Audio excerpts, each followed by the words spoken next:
Good morning. I thought I'd do an update on the Hyundai Tucson. Here is the pump we actually diagnosed, and you won't believe how much this is. I mean, Dan ordered it up and he said, how much do you reckon this is? And I said, oh, 300 quid? No. So I went up to 600? No. Went to £1,000? No. I says, now we're being silly. So I went to 1,500 thinking I was being silly. He wasn't. You'll get change of just under £2,000, £2,000. So if you go on eBay, there's a guy from South Korea selling them for 140 quid. So I would say with import taxes and delivery, you're probably paying 200 sods. So there's a helpful tip. And it is a Hyundai one, or a Kia one, or everything like that. So what I actually thought this was for the possibly for the brakes if the engine failed. But I've been talking to a guy in Canada, Captain Nismo. Thanks for your input. And obviously he comes from Canada, and they have severe weather. And it's a vast country. I mean, England's only small, so it does small journeys. But I will say we did own 3/4 of the world. The other quarter we didn't want because it was too cold. And we didn't have any computers or mobile phones in them days. The only problem is now we can't run a piss up in a bloody brewery. But anyway, let's get over this one and get back to it. Thanks, Captain.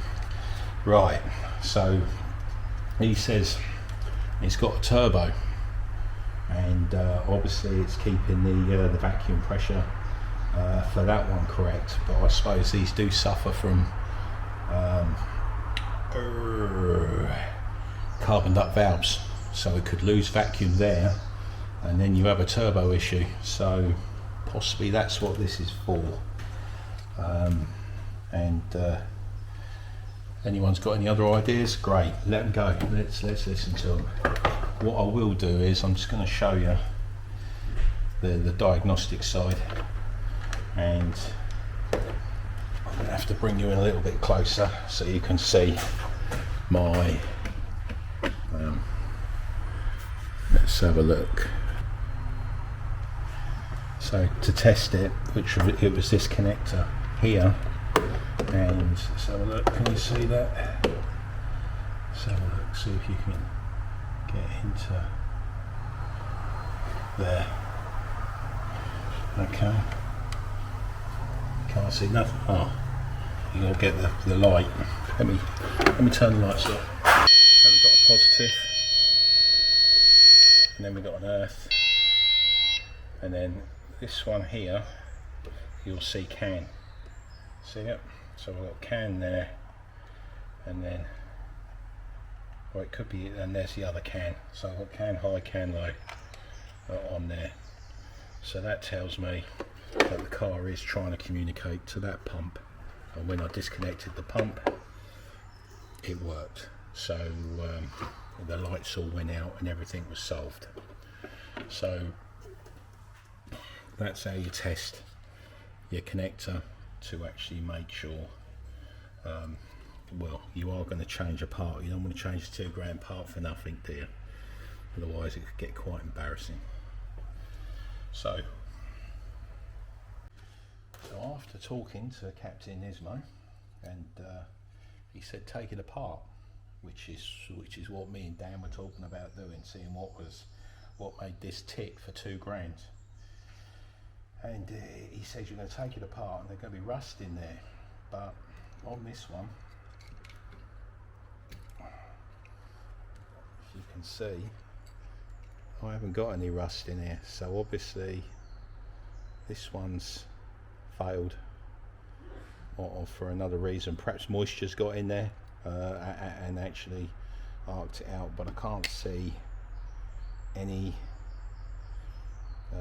It does look as though there's some water ingress in there, but I can't see any corrosion or anything like that.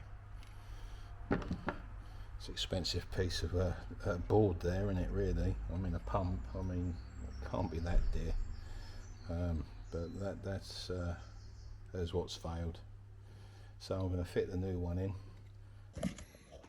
Okay, I thought I'd add this in, which I found after the fact. And if you actually got this light on your dashboard, and you've got your brake fluid containers full, and the handbrake goes on and off, and you still got this light, it could be that pump.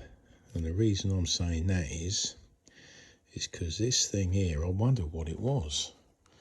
And it's it goes into the actual brake fluid container and tells you if the actual if it's low or not. And I found this in the bottom of the actual the shit tray at the bottom. So that's or the undercover anyhow at the bottom. So obviously someone's changed this out to try and sort this problem out as well. And obviously they didn't succeed, because I couldn't get the light off until I'd actually changed the pump. So I thought I'd help out with that one, but I only just saw that after I'd actually finished the job and test drove it, and the light went out on me because it never did before. Okie dokie. And we can give it back to the customer. It was quite funny. The reason it all started,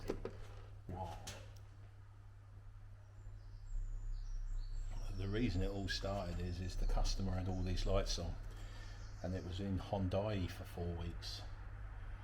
There was a bit of a rumble there, but that's nothing to do with me. And then he got We Buy Any Car, he thought I'd sell it. Well, that's 2016 car, so it's worth about £8,000. And We Buy Any Car came out and couldn't work out what was wrong with it either. And it's had a fair few other people look at it as well. And they offered him 50 quid. So there was a few pennies to spend on it. But as I say, if you've got a reliable car, then £1,000 is cheap to keep it going, because you could buy another car and end up with the same problems, couldn't you? Or even worse problems, which is what I'm seeing out there at the moment. So hopefully this will be helpful. And thanks, Captain, from Canada. I mean, as I say, he's had problems with the rear cameras. I've had problems with the rear cameras shutting the actual car down and the car doesn't run. But this was totally different. So it does show that this can run, and this is the problem. Anyway, thanks for watching. If you like watching all this, yeah, subscribe and do all those silly things, because I'm going to make them if you don't, and do or don't. So at least if I can help someone out, because I can't fix 1 billion cars, and I might only see another 3 more of these in my life. Right, let's put it back together again, give it back to the customer. Cheers.